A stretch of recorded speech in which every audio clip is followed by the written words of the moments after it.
Jerusalem's Western Wall in the days before Rosh Hashanah, the Jewish New Year, is usually packed with thousands of worshippers.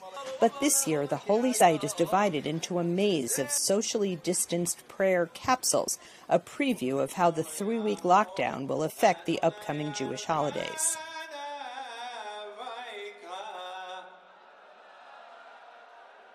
Rosh Hashanah is a day which is primarily spent in prayer. And most of those prayers are done in massive-sized gatherings. So now all of the synagogues are scrambling because they want to keep to the rules. But you're talking about rules which say 10 people allowed in a closed area, 20 people in capsules in an open area.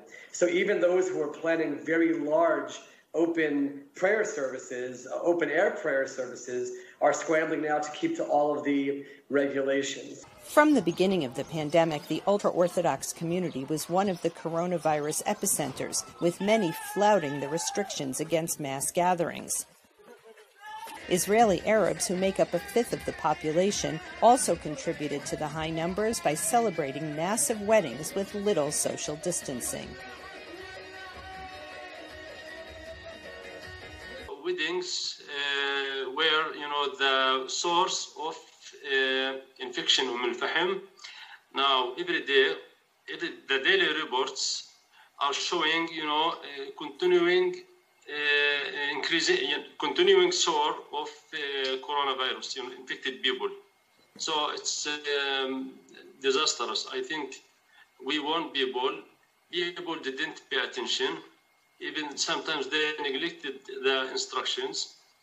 And now we ask the authorities to implement, to be assertive with people in order to, it's for their good, in order to stabilize the situation. The new national lockdown will close schools, shopping malls, restaurants, government offices, and many businesses.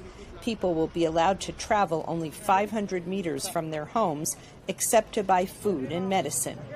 Police say they are prepared to slap heavy fines on those who do not comply.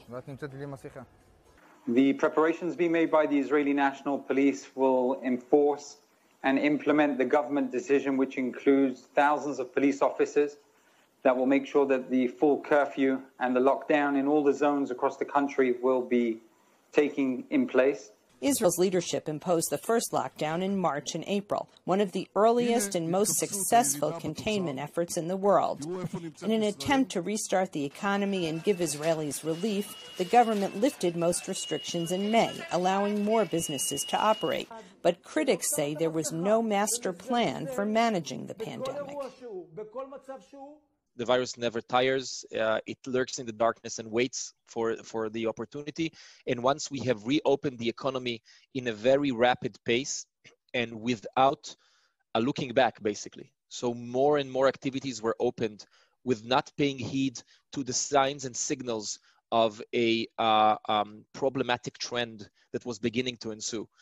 Facing a repeat scenario and after months of protests against a government blamed for mismanaging the crisis, many Israelis see little reason to trust the politicians and health authorities again. Linda Gradstein for VOA News, Jerusalem.